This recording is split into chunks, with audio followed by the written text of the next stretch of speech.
Do you need a creative idea to teach God's Word to your students? This method is called popcorn. In popcorn, the action goes up and down. Explain that you're going to play popcorn.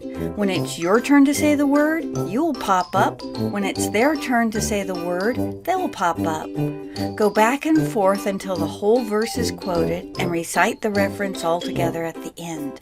After each round, remove one word or phrase from the board and alternate who starts with the first word. It's important that you don't erase the lines so the students remember there was a word there. After one or two rounds, divide the students and have one side pop up and down with the other side.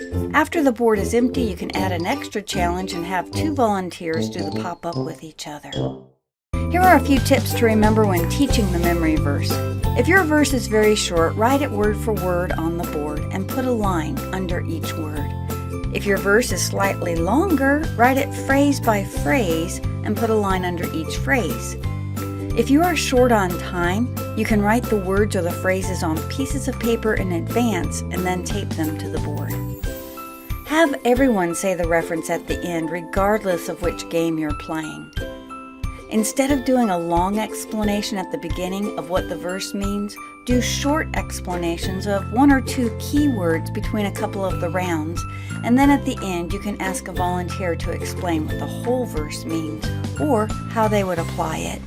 You and your students can have a lot of fun memorizing God's Word together.